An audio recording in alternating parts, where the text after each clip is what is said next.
Qualcomm is setting a dangerous precedent with its flagship SoCs, as Snapdragon 8 Elite Gen 6 Pro could reach a 30 watts TDP if left uncontrolled.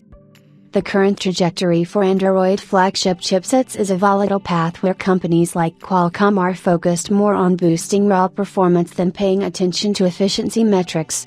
While we can understand the objective of obtaining bragging rights over Apple, these accolades will likely be limited to benchmarks. In short, the real-world experience of smartphones equipped with a Snapdragon 8 Elite Gen 6 Pro could be heavily compromised as Qualcomm targets higher clocks. Based on the Snapdragon 8 Elite Gen 5's TDP, its successor could reach as high as 30 watts if things are controlled quickly.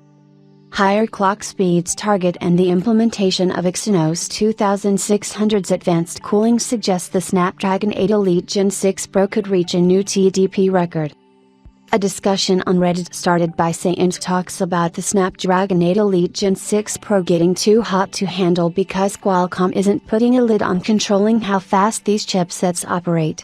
For instance, he mentions that the Snapdragon 8 Elite Gen 5 can reach a TDP of 20 watts and 24 watts, which is what laptop processors consume when found in thin and light form factors. In a nutshell, Qualcomm is aiming for a higher TDP in the 25 watts to 30 watts range for the Snapdragon 8 Elite Gen 6 Pro without possessing the required cooling capabilities.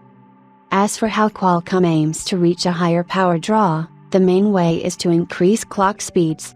With the Snapdragon 8 Elite Gen 5 for Galaxy reaching 474 GHz on the performance cores, the Snapdragon 8 Elite Gen 6 Pro has been rumored to be tested at 5.0 GHz as its minimum frequency.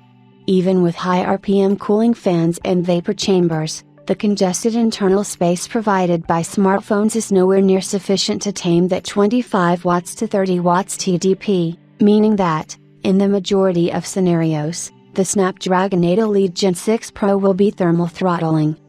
Qualcomm could subside those temperatures by a small margin with the Exynos 2600's Heat Pass Block, HPB, technology, as a leaked schematic revealed how it will dissipate heat when placed on top of the Snapdragon 8 Elite Gen 6 Pro die.